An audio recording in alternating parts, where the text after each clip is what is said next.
कल्कि भगवान किस धर्म का प्रचार करेंगे और किस ग्रंथ का ज्ञान देंगे। हेलो फ्रेंड्स, कल्कि भगवान किस धर्म का प्रचार करेंगे और किस ग्रंथ का ज्ञान देंगे, ये हमारे एक डिवाइन व्यूवर का सजेशन है कि इस पर हमें एक वीडियो अवश्य बनाना चाहिए।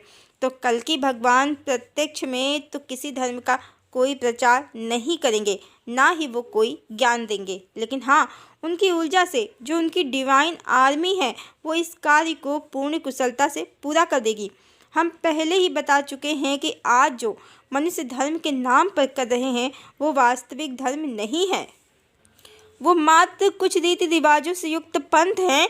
वास्तविक धर्म में कर्मकांड नहीं, हृदय की पवित्रता का स्थान होता है और वास्तविक धर्म एकमात्र मनुष्यता है। भविष्य का धर्म क्या होगा, इसमें इस वीडियो में हम पहले ही बता चुके हैं कि सिद्धांतों के आधार पर दो धर्म हैं। एक ब्राह्मिक, जहाँ ईश्वर ब्रह्म स्वरूप है, स्त्री और पुरुष की समान ऊर्जा से युक्त पूर्ण काम है और जीवात्माएं उसका पूर्ण प्रतिबिंब हैं। ये धर्म स्त्री पुरुषों को समान अधिकार भी प्रदान करता है, साथ ही हिंसा से, मांसाहार से रहित है। दूसरा, अब्राह्मिक धर्म। अब्राह्मिक धर्म में ईश्वर पुरुष होता है, स्त्री पुरुष की पसली से उत्पन्न होती है, उसका दर्जा दोयम या उससे भी नीचे होता है और पुरुषों को कई स्त्रियों की या कहें कि बहुविवाह की अनुमति होती है। मांसाहार सामान्य है, बलि प्रथा की अनुमति है, मतलब हिंसा स्वीकार है। और इस तरह इस्लाम और ईसाई धर्म पूर्णतया अब्राह्मिक धर्म हैं जो मनुष्यता के पूर्णतया विपरीत हैं। इसके अतिरिक्त समाज में आज जो हिंदू हैं वो भी ईश्वर का ब्रह्म स्वरूप भूलकर भगवान को बहुपत्नीवादी बनाकर मांस मदिरा का सेवन कर रहे हैं और वो श्री राम कहीं या श्री कृष्ण हैं वो अब्राह्मिक ही।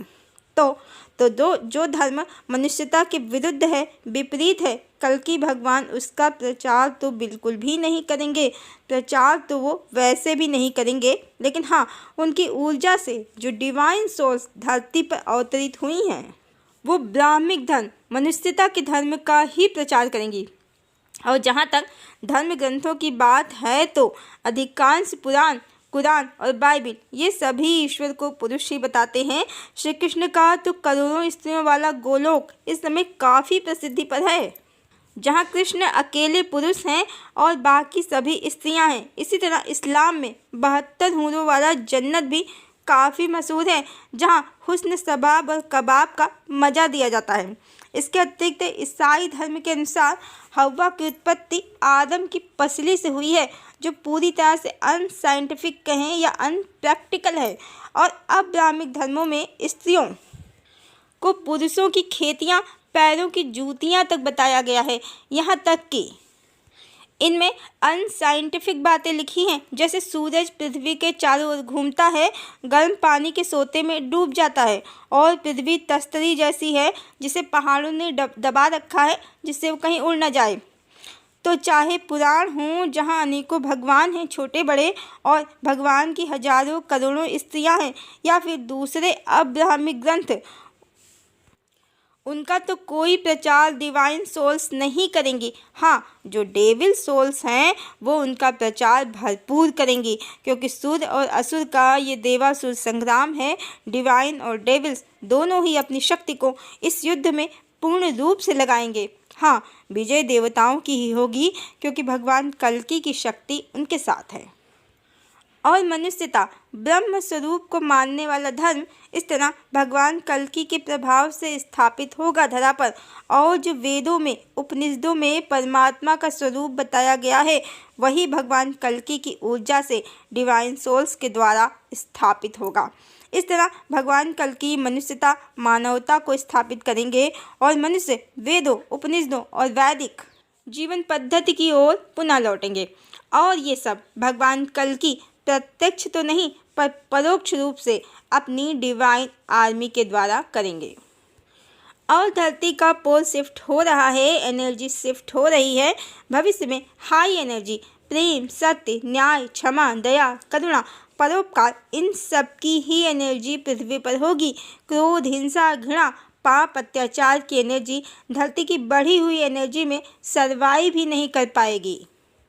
और जो भी मनुष्य पाप, घृणा, हिंसा की ऊर्जा को कैरी करते होंगे, यानी आसुरी स्वभाव के होंगे, तो अगले 10 से 15 वर्षों में वो एनर्जी शिफ्ट के साथ ही इस धरती से बाहर स्वतः ही बाहर हो जाएंगे भगवान कल्कि की शक्ति और प्रभाव से, जिसका सीधा संबंध विश्व की जनसंख्या घट जाने की भविष्यवाणियों से ही है।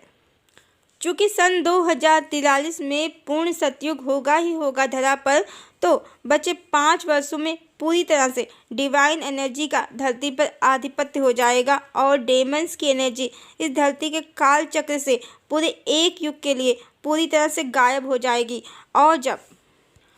और जब सतयुग समाप्त होगा तो त्रेता द्वापर से होते हुए अगले कलिकाल में फिर बढ़ जाएगी धर्म के घटते हुए चरण कहें या एनर्जी शिफ्ट जो लोअर होती जाएगी उसके साथ ही।